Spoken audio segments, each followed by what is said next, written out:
Si Jesus ay inilatag, ibinaba, nakabalot sa lampin, sa sabsaban.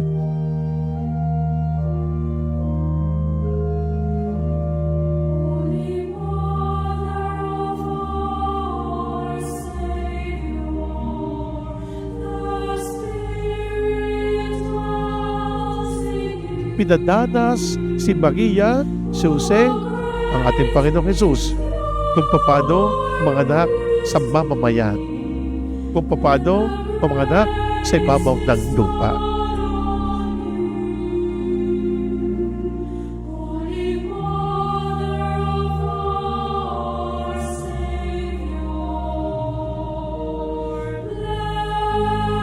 Ipinakita rin nyo, mas mahirap pa nga siya, wala nang matuluyan.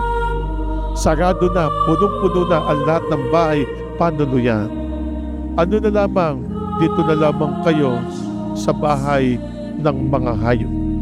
At inilagay nga po sa Jesus sa isang sabsabang.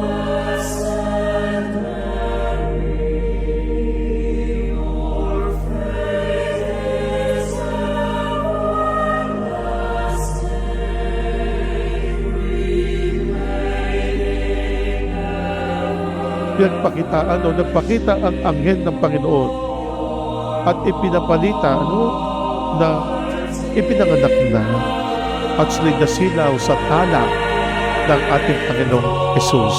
Ang tanda, makikita ninyo sa pamamagitan ng tala, na andoon ang batang si Jesus nakabalot sa lampin. Sa higaan niya ay sabsaban o kainan ng mga hayop.